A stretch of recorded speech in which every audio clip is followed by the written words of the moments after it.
आज हम fielding set करेंगे। सोचो किसकी लाइफ प्रोसेस इन एनिमल्स की। इस वीडियो को देखने के बाद life process in animals exam में जो भी प्रश्न आएंगे वो आपके जो आगे जोड़ेंगे हाथ, और मैडम आप या फिर सर आपका पेपर देखकर सोचेंगी इसने ये सभी प्रश्न कैसे कर लिए।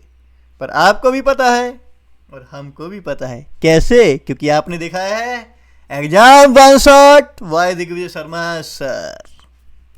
सबसे पहले हम पढ़ेंगे लाइफ प्रोसेसेस के बारे में। बहुत ही आसान सी डेफिनेशन है इसकी। कोई भी एक्टिविटी जो हम जीवित रहने के लिए करते हैं उसको कहते हैं लाइफ प्रोसेस। कोई भी एक्टिविटी जीवित रहने के लिए, ठीक है। एग्जाम्पल की बात करें तो आप खाना खाते हैं, सांस लेते हैं, वेस्ट मटेरियल बॉडी से बाहर निकालते हैं। ये सब एग्जाम्पल हैं लाइफ प्रोसेसेस की। यहाँ पर जो लिखी हुई है ना, न्यूट्रिशन, रेस्पिरेशन, सर्कुलेशन, एक्सक्रेशन, ये चार क्या हैं, असेंशियल हैं, यानी कि ये जरूरी लाइफ प्रोसेसेस हैं। रिप्रोडक्शन भी एक लाइफ प्रोसेस है पर ये असेंशियल नहीं है। ऊपर में इसे कोई भी आप परफॉर्म नहीं करोगे तो आपकी डेथ हो जाएगी, पर रिप्रोडक्शन के केस में ऐसा नहीं है। इस चैप्टर में बात करें तो हम मेनली किसके बारे में पढ़ेंगे, न्यूट्रिशन एंड रेस्पिरेशन के बारे में। तो स्टार्ट करते हैं न्यूट्रिशन से। हमें फूड चाहिए क्यों? फूड से हमें क्या मिलती है, एनर्जी। और एनर्जी का कहाँ कहाँ प्रयोग होता है। कोई भी गेम खेलते हैं, जैसे कि आप क्रिकेट हो गई, फुटबॉल हो गई, रनिंग कर रहे हैं, ये सब तो छोड़ो, आप नॉर्मल बैठे हुए हैं ना, तब भी आपकी बॉडी को एनर्जी चाहिए। वो कहाँ से मिलती है, फूड से। क्यों? ग्रो करने के लिए और नॉर्मल बॉडी फंक्शंस को मेंटेन करने के लिए। नेक्स्ट है food contains complex substances. Food में कॉम्प्लेक्स सब्सटेंसेस होते हैं, कौन कौन से, कार्ब्स, प्रोटीन्स एंड फैट्स। और इनको क्या है, सिंपल सब्सटेंस में ब्रेक डाउन करना जरूरी है। क्यों? क्योंकि अगर इनको सिंपल सब्सटेंस में ब्रेक डाउन नहीं करेंगे तो बॉडी इन्हें यूज नहीं कर पाएगी। कार्बोहाइड्रेट्स की एग्जांपल है बनाना हो गया, पास्ता वगैरह हो गए, ठीक है। प्रोटीन की बात करें तो एग, फिश। फैट्स की बात करें एवोकाडो हो गया, पीनट बटर हो गया, ड्राई फ्रूट्स हो गए। ये सब एग्जांपल्स हैं, ठीक है। कुछ का एग्जांपल याद रख लें। नेक्स्ट इंपॉर्टेंट एग्जाम के लिए डाइजेशन। इसमें क्या है, कॉम्प्लेक्स फूड खाते हैं ना हम, उनको क्या करेंगे, सिंपल सब्सटेंस में ब्रेक करेंगे। डाइजेशन क्या है, प्रोसेस है कॉम्प्लेक्स फूड को सिंपलर सब्सटेंस में चेंज करने का, उनको तोड़कर, ठीक है। क्यों? क्योंकि हमारी बॉडी सिंपल सब्सटेंस को ही ऑब्जॉर्व कर पाती है। Process of breaking down complex food into simpler that can be absorbed by the body. Complex को सिंपल में ब्रेक डाउन करना ताकि जो बॉडी उसे ऑब्जर्व कर पाए। नेक्स्ट है ह्यूमन डाइजेस्टिव सिस्टम। इसमें सबसे पहले हम जानेंगे एलिमेंट्री कैनाल के बारे में। ये क्या, एक लॉन्ग ट्यूब है जो माउथ से स्टार्ट होती है और हमारे एनस तक जाती है। माउथ से स्टार्ट हुई, एनस तक गई, और इसमें क्या होता है, डाइजेशन। क्या होता है, डाइजेशन। मेन पार्ट्स की बात करें, सबसे पहला है माउथ। इसमें क्या होता है, फूड को हम चबाते वगैरह हैं, और यहाँ पर ही सैलिवरी ग्लैंड से क्या होता है, सलाइवा रिलीज होता है और फूड में मिक्स हो जाता है। बाकी डिटेल में हम बाद में पढ़ेंगे, पहले एक बार ओवरव्यू दे रहा हूँ मैं। उसके बाद ये क्या है, एसोफेगस या फिर कह लें फूड पाइप। फिर ये है लीवर, और यहाँ पर ये आपको दिख रहा है ग्रीन सा, ये है गाल ब्लैडर। फिर ये स्टमक है, ये पेनक्रियास, ये आउटर कवरिंग देख रहे हैं, ये क्या है, लार्ज इंटेस्टाइन, और ये वाली क्या है, स्मॉल इंटेस्टाइन। फिर ये रेक्टम, फिर ये एनस। इनमें से बात करें लीवर और पेनक्रियास को छोड़कर और गाल ब्लैडर को छोड़कर, बाकी सब क्या है, मेन पार्ट्स हैं। लीवर, पेनक्रियास वगैरह क्या हैं, एसोसिएटेड ऑर्गन्स हैं। अब इन सब को वन बाय वन हम डिटेल में पढ़ेंगे। सबसे पहले है माउथ। माउथ में क्या होता है, हम फूड को चबाते हैं, क्रश करते हैं, उसको कहते हैं मैकेनिकल डाइजेशन। और यहीं पर क्या होता है, फूड में सलाइवा मिक्स होता है। रोल ऑफ सलाइवा बहुत ही इंपॉर्टेंट है। सलाइवा में क्या होते हैं, डाइजेस्टिव जूस। क्या होते हैं, डाइजेस्टिव जूस। ये क्या करते हैं, स्टार्च को शुगर में ब्रेक डाउन, स्टार्च को शुगर में, और इससे क्या होता है, फूड को स्वेलो करना आसान हो जाता है। नेक्स्ट है why does chapati test sweet after chewing. भी जब हम चबा लेते हैं ना तो उसके बाद चपाती का टेस्ट स्वीट क्यों हो जाता है? इसका कारण है सलाइवा। सलाइवा क्या करता है हमने पढ़ा है, स्टार्च को शुगर में चेंज, स्टार्च को शुगर में चेंज कर दिया, इसी कारण टेस्ट क्या लगता है, स्वीट लगता है। एक एक्टिविटी है एनसीईआरटी में दी गई, बॉइल्ड राइस, एक में हमने लिया च्यूड राइस यानी कि चबाए हुए राइस। बॉइल्ड राइस में जब आयोडीन डाला तो कलर क्या आया, ब्लू ब्लैक। कौन सा कलर, ब्लू ब्लैक। जबकि चबाए हुए राइस में क्या आया, नो कलर आएगा या फिर क्या होगा, बहुत ही लाइट ब्लू कलर होगा। तो इससे हमें क्या पता चला भी बॉइल्ड राइस में स्टार्च प्रेजेंट है। क्यों? क्योंकि अगर किसी चीज़ में स्टार्च होगा तो आयोडीन कलर कर देगा ब्लू ब्लैक। क्या करेगा कलर, ब्लू ब्लैक। चबाई हुई राइस में स्टार्च किस में चेंज हो जाती है, शुगर में, यानी स्टार्च नहीं है तो या तो कोई भी कलर नहीं आएगा या फिर लाइट ब्लू कलर। स्टार्च होगा तो iodine solution blue black colour. कौन सा, ब्लू ब्लैक कलर। अगर स्टार्च नहीं है तो कोई कलर भी नहीं होगा या फिर लाइट ब्लू कलर होगा, बहुत ही ज़्यादा लाइट। ठीक है, तो यही कंक्लूजन है। सलाइवा ने स्टार्च को किस में ब्रेक कर दिया, शुगर में। आयोडीन ब्लू ब्लैक होती है सिर्फ स्टार्च की प्रेजेंस में। Next, oesophagus, food pipe. क्या आपको लगता है फूड आपने खाया सीधा ही स्टमक में चला गया? नहीं, बहुत ही स्लोली वो जाता है। और फूड पाइप का काम वही है, माउथ से स्टमक तक फूड को ट्रांसफ़र करना। इसमें क्या होता है, वेव लाइक कॉन्ट्रैक्शन रिलैक्सेशन होती हैं, जिसके कारण क्या होता है, फूड नीचे जाता है। यहाँ पर गया, फिर नीचे, बहुत ही स्लोली फूड स्टमक तक पहुँचता है। और जो ये wave like contraction and relaxation है, इसको कहते हैं पेरिस्टालसिस। नेक्स्ट है स्टमक। स्टमक में से 3 मेन चीज़ें, डाइजेस्टिव जूस सेक्रेट होंगे, HCl हाइड्रोक्लोरिक एसिड, और म्यूकस सेक्रेट होगा। डाइजेस्टिव जूस का काम है प्रोटीन्स को डाइजेस्ट करना, HCl का काम है हार्मफुल बैक्टीरिया को किल करना, और म्यूकस का काम है HCl से स्टमक की लाइनिंग को प्रोटेक्ट करना, भी वो डैमेज ना उसके लिए।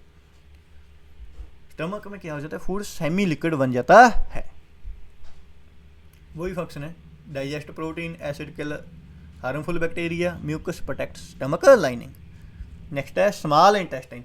जहाँ कन्फ्यूजन है, नाम स्मॉल है पर ये क्या है, लॉन्गेस्ट पार्ट है। यहाँ पर देख सकते हैं आप कितनी लंबी है ये। लार्ज इंटेस्टाइन बहुत स्मॉल है इसके कंपेरिजन में। ठीक है, स्मॉल इंटेस्टाइन लॉन्गेस्ट पार्ट, नाम स्मॉल पर है लॉन्गेस्ट, 6 मीटर। जहाँ पर क्या होते हैं, डाइजेस्टिव जूस रिसीव होते हैं। कहाँ से, स्मॉल इंटेस्टाइन की बाल से।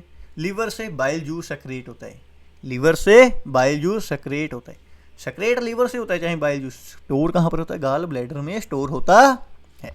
पैनक्रियास से पैनक्रियाटिक जूस, जो बाइल जूस है वो फैट्स को ब्रेक डाउन करता है। किसको, बाइल ब्रेक्स फैट्स। जबकि पैनक्रियाटिक जूस ये बहुत ही स्ट्रॉन्ग है, ये कार्ब्स, प्रोटीन, फैट्स किसी को भी नहीं छोड़ता, सभी को डाइजेस्ट कर जाता है। स्मॉल इंटेस्टाइन में ही पूरा डाइजेशन का प्रोसेस अक्कर करता है मेन। ठीक है, तो स्मॉल इंटेस्टाइन में कौन कौन से 2 मेन जूस हैं, लीवर से बाइल जूस, पैनक्रिया से पैनक्रियाटिक जूस। लीवर से जो जूस निकलता है वो फैट्स को ब्रेक डाउन करता है और एसिड को न्यूट्रलाइज। पैनक्रियाटिक जूस जो मर्जी ले आता है सभी को डाइजेस्ट कर देता है, सभी को ब्रेक डाउन कर देता है। और एक इंपॉर्टेंट बात जो आपने याद रखनी है, स्मॉल इंटेस्टाइन लॉन्गेस्ट पार्ट है। ये MCQ में बहुत ज़्यादा पूछते हैं। कितने मीटर लॉन्ग, 6 मीटर्स। नेक्स्ट है ऑब्जॉर्प्शन ऑफ न्यूट्रिएंट जो इनर लाइनिंग होती है ना, उसमें क्या होती है, फिंगर लाइक प्रोजेक्शन होती है। कैसी प्रोजेक्शन, फिंगर लाइक प्रोजेक्शन। इनको कहते हैं विली। क्या कहते हैं, विली। यहाँ पर देख रहे हैं कितना एरिया है, यही काम है इनका। विली का काम क्या है, सरफेस एरिया को इंक्रीज करना, और यहीं से जो डाइजेस्टेड फूड है वो ब्लड में चला जाता है। अब्जॉर्प्शन इनका काम है, ट्रांसफ़र करते हैं डाइजेस्टेड फूड को ब्लड में। न्यूट्रिएंट्स को अब्जॉर्ब करने में किसकी हेल्प लगती है, बिल्ली की। ये क्या करती है, डाइजेशन के प्रोसेस में कैसे हेल्प करती है, सरफेस एरिया को इंक्रीज कर और यहीं से जो डाइजेस्टेड फूड है वो ब्लड में पास होता है। नेक्स्ट है लार्ज इंटेस्टाइन। लार्ज इंटेस्टाइन का क्या काम है, जो भी वाटर है और साल्ट है उसको ऑब्जर्व करना, वाटर और साल्ट को ऑब्जर्व करना और जो वेस्ट है उसको स्टूल में चेंज कर देना। यहाँ पर क्या होता है, फाइबर को ब्रेक डाउन किया जाता है और डाइजेस्टिव हेल्थ मेंटेन रखते हैं। जो भी हेल्पफुल बैक्टीरिया होते हैं ना लार्ज इंटेस्टाइन में, वो क्या करते हैं, फाइबर को ब्रेक डाउन और डाइजेस्टिव हेल्थ को मेंटेन रखते हैं। जबकि लार्ज इंटेस्टाइन का मेन फंक्शन क्या है, वाटर और साल्ट को ऑब्जर्व करना और वेस्ट को स्टूल में चेंज करना। नेक्स्ट है रेक्टम एंड एनस।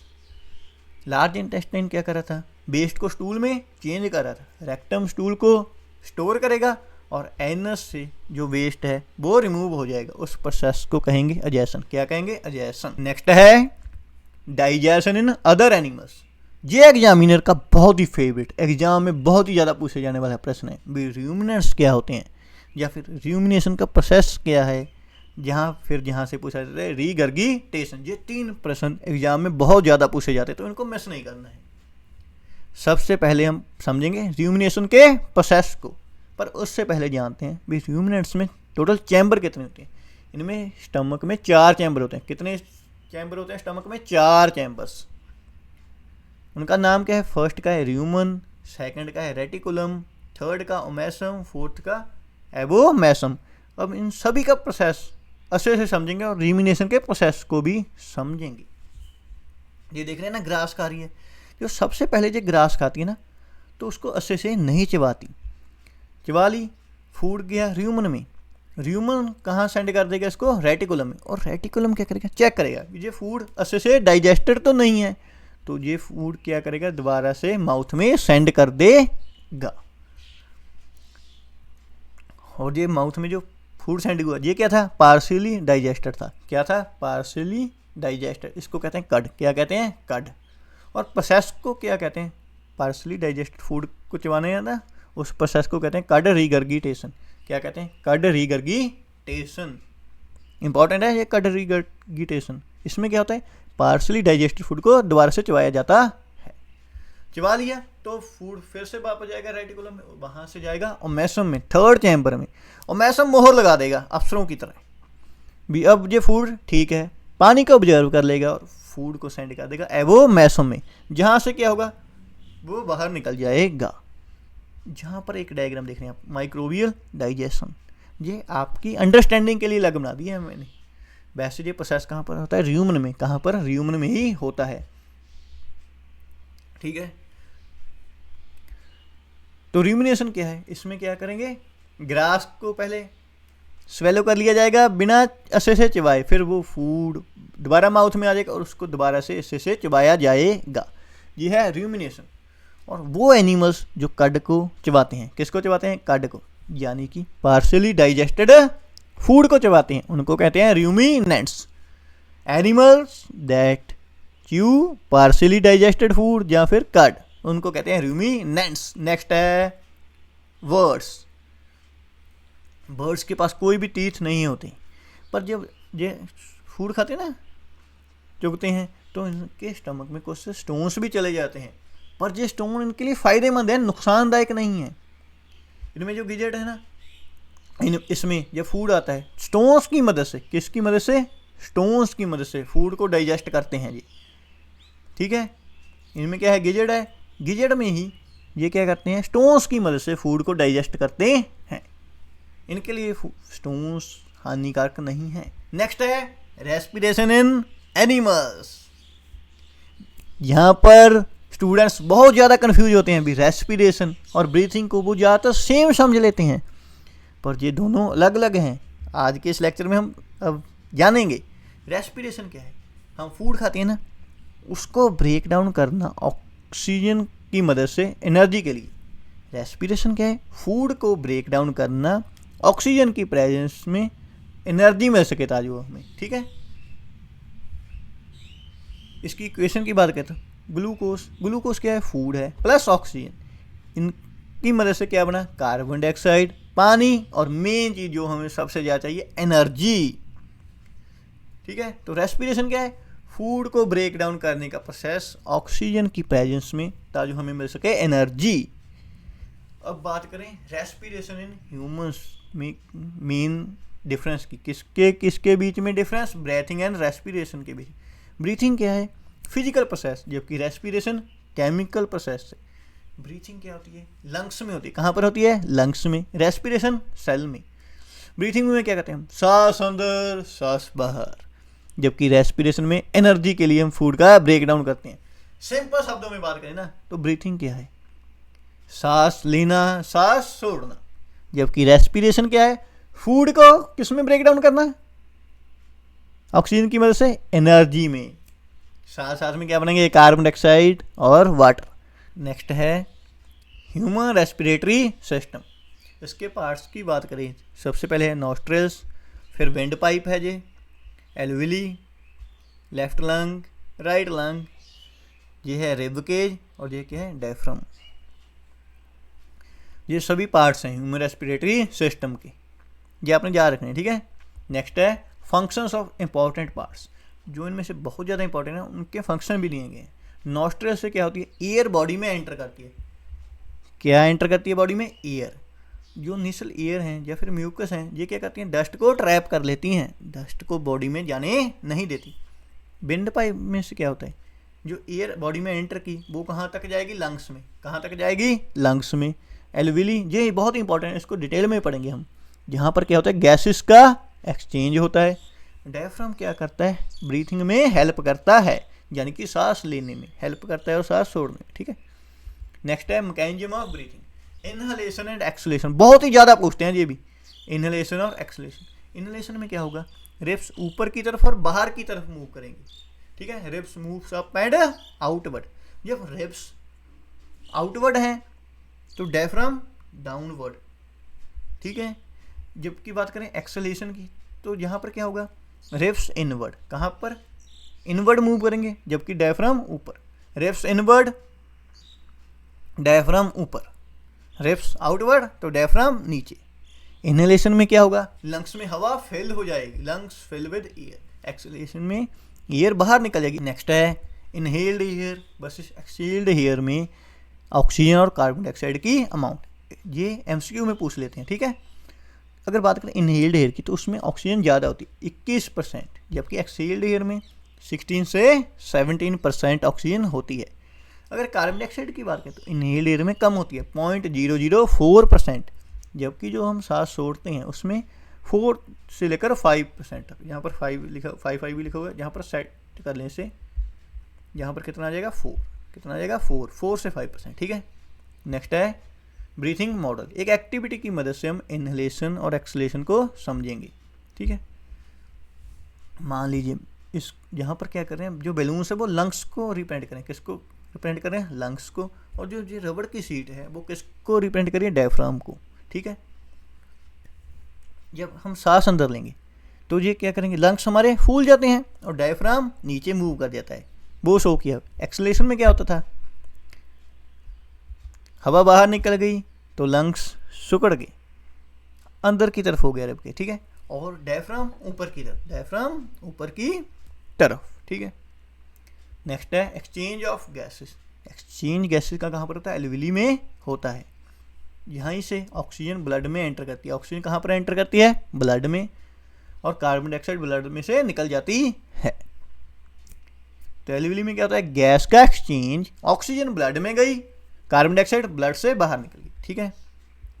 नेक्स्ट है ब्रीथिंग इन अदर एनिमल्स। अगर फिश की बात करें तो वो गैस की मदद से सांस लेती हैं। किसकी मदद से? गैस की। फ्रॉग स्किन एंड लंग्स की। किसकी मदद से? स्किन एंड लंग्स की। Earthworm moist skin. Words and mammals lungs की मदद से, ठीक है। जी याद रखना, फिश का तो बहुत ही इंपॉर्टेंट है और अर्थवर्म का, ठीक है। नेक्स्ट है की पॉइंट्स टू रिमेंबर। बहुत ही इंपॉर्टेंट पॉइंट्स हैं ये। डाइजेशन, ये बात याद रखनी है, डाइजेशन स्टमक में स्टार्ट नहीं होता। कहाँ पर स्टार्ट होता है? माउथ में। कहाँ पर स्टार्ट होता है? माउथ में। और लॉन्गेस्ट पार्ट कौन सा है? स्मॉल इंटेस्टाइन लॉन्गेस्ट पार्ट है। और ऑब्जॉर्प्शन कहाँ पर होती है? विल्ली में। कहाँ पर होती है? विल्ली में। रूमिनेंट्स क्या करते हैं? कड को चबाते हैं, या फिर कह लें पार्शियली डाइजेस्टेड फूड को। बात करें एल्विली की। एल्विली क्या है? गैस एक्सचेंज की साइट, यानी कि जहाँ पर गैसेस का एक्सचेंज होता है। ऑक्सीजन ब्लड में एंटर की और कार्बन डाइऑक्साइड ब्लड में से निकल गई। और लास्ट और बहुत ही इंपॉर्टेंट ब्रेथिंग और रेस्पिरेशन सेम प्रोसेस नहीं है। ब्रेथिंग क्या है, सांस लेना सांस छोड़ना, जबकि रेस्पिरेशन है फूड को ऑक्सीजन की मदद से किस में चेंज करना, एनर्जी में। इसी के साथ आज का लेक्चर हमारा समाप्त होता है। मुझे उम्मीद है आपको लेक्चर पसंद आया होगा। अगर लेक्चर पसंद आया है तो वीडियो को लाइक करें और अपने दोस्तों के साथ जरूर शेयर करें। Thank you for watching. मिलते हैं नेक्स्ट लेक्चर में।